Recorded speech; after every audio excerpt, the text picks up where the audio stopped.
Bonsoir les amis. Écoutez, je me suis permis ce format très simple de vidéo. J'ai envie de piquer un coup de gueule, très clairement. Vous allez voir, je vais être rapide et efficace. En fait, j'en ai ma claque. J'en ai ma claque de recevoir au cabinet des clients et des prospects qui ont fait le tour des popotes avant de venir me voir, qui ont eu le droit aux 3-4, toujours les mêmes en plus, professionnels sur Maurice, qui ont une audience très large, qui captent énormément de clients sur le segment de l'expatriation.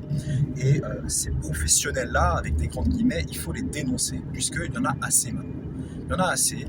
À l'île Maurice, on a un très gros problème avec les professionnels non licenciés qui se permettent de donner des conseils juridiques, légaux et autres, à tort et à travers, à des expatriés qui veulent changer de vie et qui viennent ici avec un projet sincère, un projet honnête, un projet humain.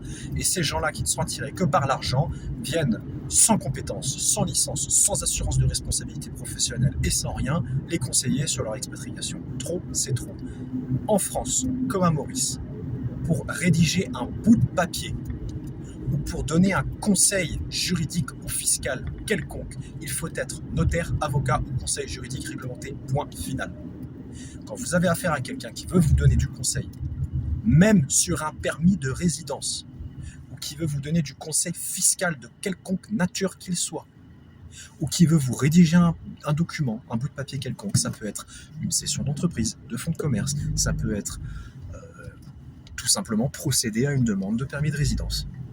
Cette personne doit être un conseiller juridique habilité, c'est-à-dire un notaire, un avocat, à Maurice éventuellement un avoué ou un conseiller juridique licencié auprès d'une autorité réglementée.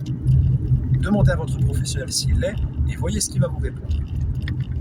Maintenant, vous êtes avertis, faites attention à qui vous avez affaire, parce que ça pose beaucoup de problèmes. Premièrement, des conseils mauvais qui vous font courir des risques inconsidérés par des professionnels qui ne sont pas vraiment compétents. Ils ont peut-être l'air compétents parce que ce sont de bons commerciaux, mais ils ne sont pas compétents. Ils n'ont pas les diplômes, ils n'ont pas les formations, ils n'ont pas l'expérience et ils n'ont pas appris et ils ne sont pas réglementés de la manière nécessaire pour vous donner du vrai et bon conseil indépendant, neutre et qui est fidèle à la défense de vos intérêts. Et enfin, ils ne sont pas assurés. S'il y a une erreur, vous êtes tout seul face à ce professionnel qui n'a pas d'assurance civile professionnelle, qui n'a pas d'ordre qui vient le protéger financièrement pour pouvoir supporter les conséquences financières de ses conseils. Surtout en matière fiscale, ça peut faire très mal. Voilà. J'ai dit que je serais efficace, ça a duré 3 minutes. Maintenant, vous êtes prévenus. Si vous avez besoin d'un conseil juridique fiscal sur votre expatriation quelconque, de demander un permis de résident, de rédiger un bout de papier, de faire une cession d'entreprise ou une acquisition d'entreprise, s'il vous plaît, n'allez pas voir un comptable, n'allez pas voir un accompagnateur à l'expatriation, n'allez pas voir qui que ce soit, allez voir un avocat, un notaire ou un conseiller juridique.